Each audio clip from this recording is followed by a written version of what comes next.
Syederalun, puluhan mahasiswa KKM tematik Universitas Islam Kebangsaan Indonesia atau UNIKI Biren bersama dosen dan para wakil rektor beserta pejabat lainnya termasuk pengurus BEM pada Kamis 1 Januari 2026 melakukan pengabdian membersihkan halaman Menasah Desa Ujung Blang, Kota Blang Biren.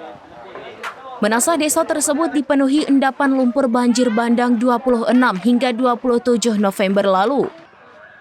Selain membersihkan Menasah baik di dalam halaman maupun lingkungan Menasah, tim UNIKI juga membawa bantuan sembako kepada warga setempat yang masih mengungsi di Menasah dan beberapa lokasi lainnya.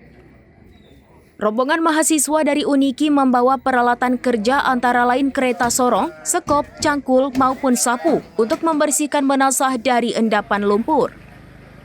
Mahasiswa dengan mengenakan baju alma mater baik laki-laki maupun perempuan sama-sama memegang sekop dan kereta sorong membersihkan endapan lumpur, sebagian bertugas di dalam lingkungan Menasah dan sebagian di luar pagar Menasah.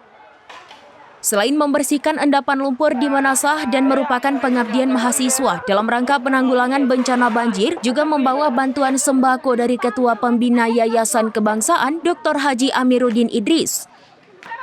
Tim pengabdian selain mahasiswa juga hadir Wakil Rektor 1 Dr. M. Taufik, Wakil Rektor 2 Khairul Bariah SEMM, sejumlah dekan, dosen, dan yang lainnya.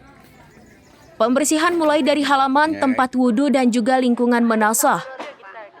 Wakil Rektor 3 UNIKI Dr. Kamarudin mengatakan, para mahasiswa KKM berjumlah 74 orang sejak beberapa waktu lalu turun ke berbagai desa membersihkan endapan lumpur terutama di fasilitas umum, mulai dari Menasah, balai pengajian maupun tempat lainnya. Kecik Mulyadi menyampaikan terima kasih kepada UNIKI Biren yang telah membantu membersihkan Menasah dan lingkungan desa mereka. Dalam musibah banjir, seluruh rumah tertimbun lumpur dan 10 unit hilang diterjang banjir. Dari Biren, Yusmandin Idris, serambinews.com. Oke ya, 1, 2, 3, 1, 2, 3,